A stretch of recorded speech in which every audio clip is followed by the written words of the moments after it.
Ya, terima kasih masih bersama kami, pemirsa. Pakar media sosial yang juga founder aplikasi drone Emprit, Ismail Fahmi, mengungkapkan memperoleh data transmisi konten negatif LGBT, khususnya gay. Ia mengatakan dalam beberapa bulan setidaknya telah ada 7.751 percakapan di Twitter tentang gay.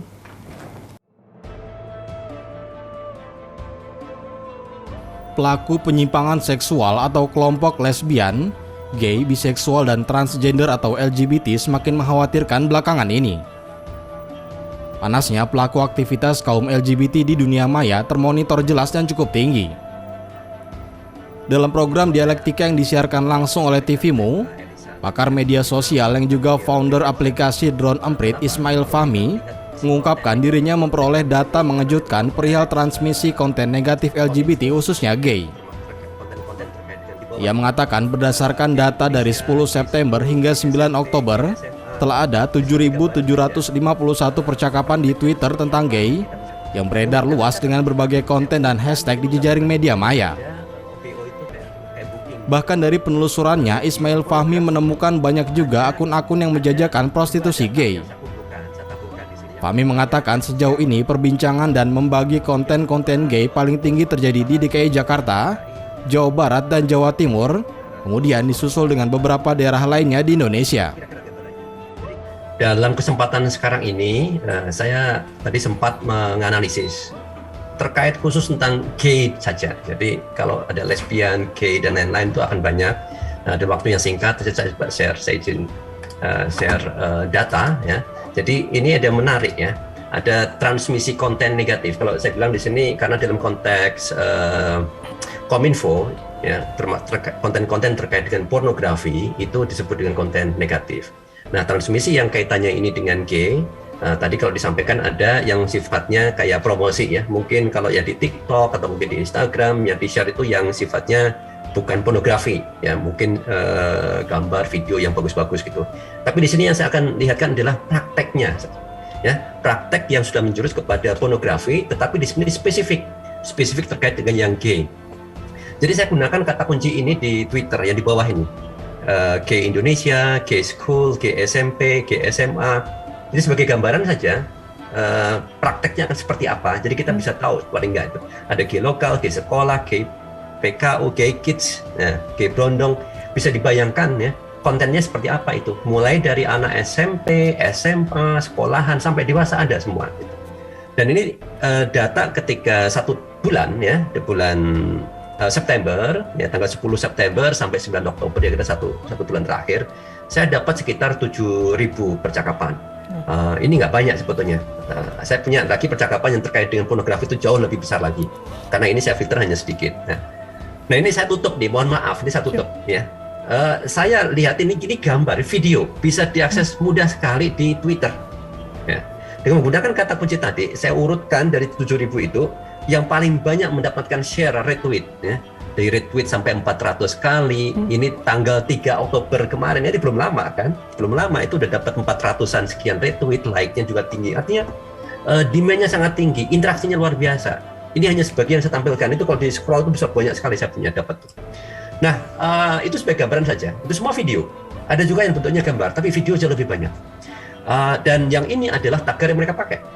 Nah, dari tagar ini kita akan bisa tahu paling nggak arahnya kemana.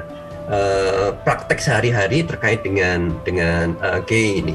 Ada open BO. Nah, ini menggambarkan sebetulnya ada BO itu kayak booking gitu. Jadi di pornografi itu ada pornografi prostitusi online ya istilahnya. Prostitusi online, dan mereka kalau menjual itu namanya kasih nama open BO. Nah, di situ makanya ada open BO Bandung, Surabaya, dan seterusnya.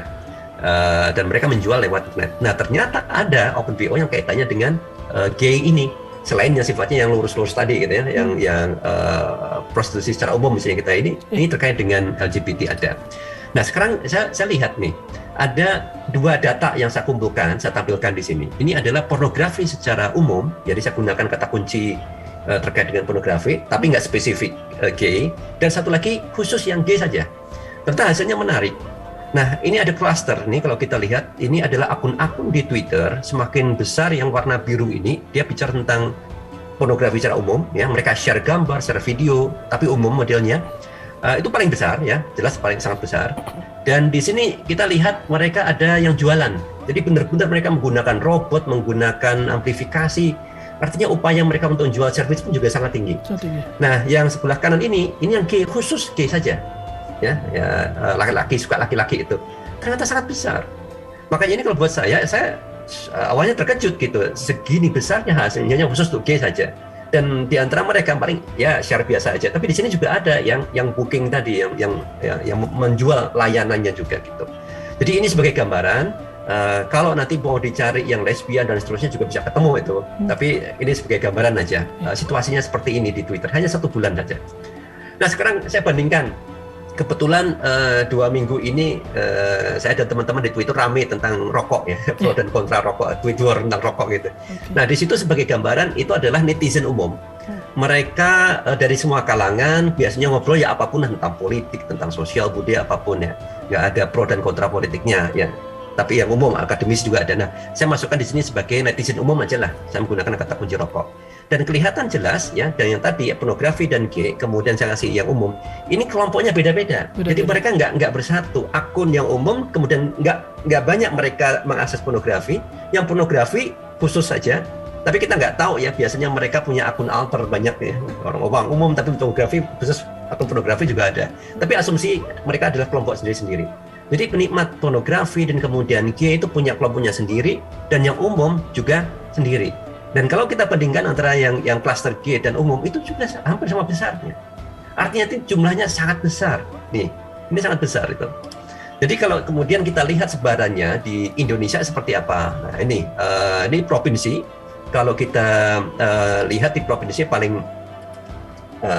banyak itu di DKI Jakarta. G tadi.